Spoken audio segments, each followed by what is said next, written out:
Hello friends, welcome back to PYQ series. मैं केयूर दावड़ा आप सभी का हमारे यूट्यूब चैनल में स्वागत करता हूँ। फ्रेंड्स, सबसे पहले बात करते हैं पीवाईक्यू सीरीज के बारे में। ये पीवाईक्यू सीरीज क्या है? पीवाईक्यू सीरीज एक ऐसा कंसेप्ट है जिसमें हम सभी चैप्टर्स के पीवाईक्यू सॉल्व करने वाले हैं, जो कि नेक्स्ट जेईई मेन के लिए इम्पोर्टेंट हो सकता है। हमारा टारगेट है जेईई मेन, किसी भी तरह से जेईई मेन में हमें अच्छा स्कोर करना है।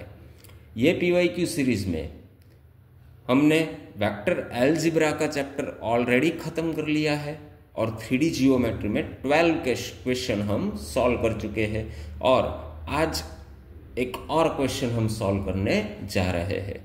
फ्रेंड्स, अभी तक आपने वेक्टर अलजेब्रा कंप्लीट नहीं किया है, उसके वीडियोस नहीं देखे हैं, तो सबसे पहले वो कंप्लीट करिए और उसके लिए इस चैनल के प्लेलिस्ट में जाकर आप सभी वीडियोस देख सकते हैं और बाद में ही 3D जियोमेट्री ट्राई करें। फ्रेंड्स, वेक्टर अलजेब्रा और 3D जियोमेट्री दोनों चैप्टर एक दूसरे से कनेक्टेड ही है, तो अगर वेक्टर अलजेब्रा अच्छी तरह से समझ लिया तो उसके 100% बेनिफिट आपको इस चैप्टर में मिलने वाले हैं, ये श्योर है, राइट।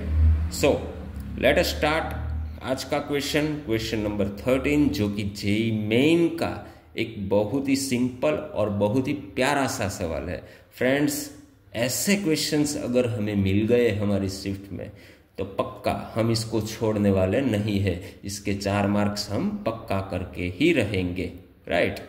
शॉर्टेस्ट डिस्टेंस, मैंने पहले भी बोला है फ्रेंड्स, ये टॉपिक जो है शॉर्टेस्ट डिस्टेंस बहुत ही इंपॉर्टेंट कंसेप्ट है और ऑलमोस्ट हर एक शिफ्ट में इसका एक क्वेश्चन तो मिनिमम होता ही होता है।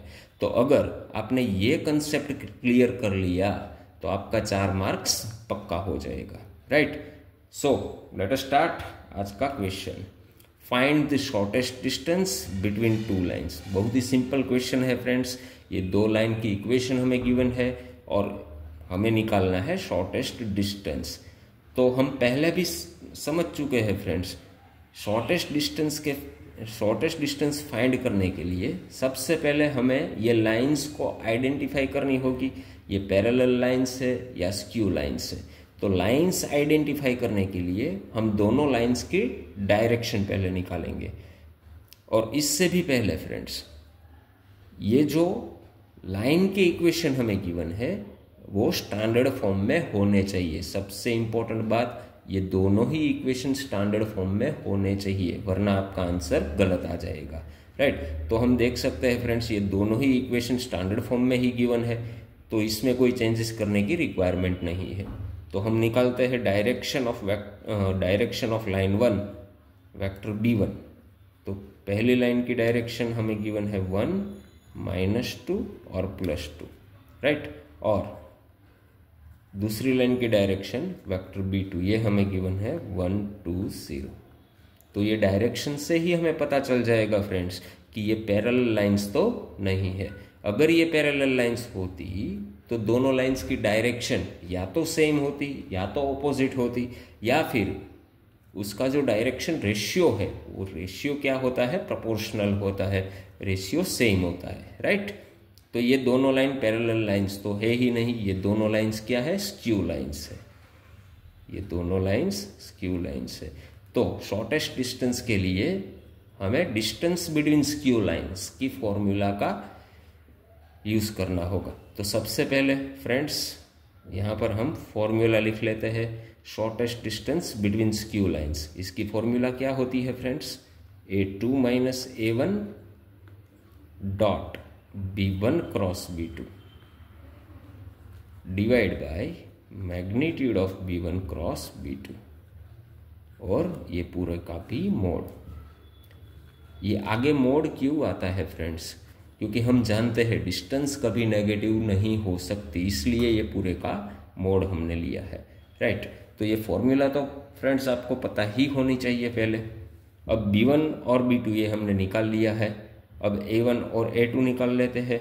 वेक्टर a1 क्या है फ्रेंड्स, पहली लाइन के ऊपर जो पॉइंट लाई करता है वो पॉइंट वही है हमारा वेक्टर a1।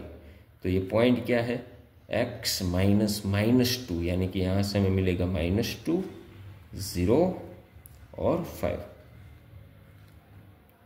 और वेक्टर a2 यानी कि दूसरी लाइन के ऊपर का पॉइंट 4, 1 और -3।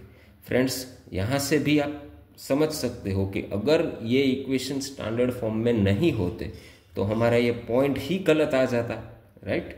तो अगर स्टैंडर्ड फॉर्म में इक्वेशन नहीं है तो पहले उसको कन्वर्ट कीजिए स्टैंडर्ड फॉर्म में। चलो अब हम निकाल लेते हैं b1 cross b2। b1 cross b2 दो वेक्टर का क्रॉस प्रोडक्ट। तो क्रॉस प्रोडक्ट हम निकालेंगे डिटर्मिनेंट से, i cap j cap k cap. दूसरी रो में वेक्टर b1 1 -2 +2, यहाँ पर 1 2 0। अब इसको सॉल्व करेंगे, सो 0 -4 j cap 0 -2 plus k cap 2 +2 यानी कि 4। तो b1 क्रॉस b2 हमें मिल जाएगा -4 +2 और +4, b1 क्रॉस b2। अब यहाँ पर एक और कंसेप्ट फ्रेंड्स, अगर b1 क्रॉस b2 में आप कोई कॉमन फैक्टर फाइंड कर सकते हो तो वो कॉमन फैक्टर से आप b1 क्रॉस b2 को डिवाइड भी कर सकते हो।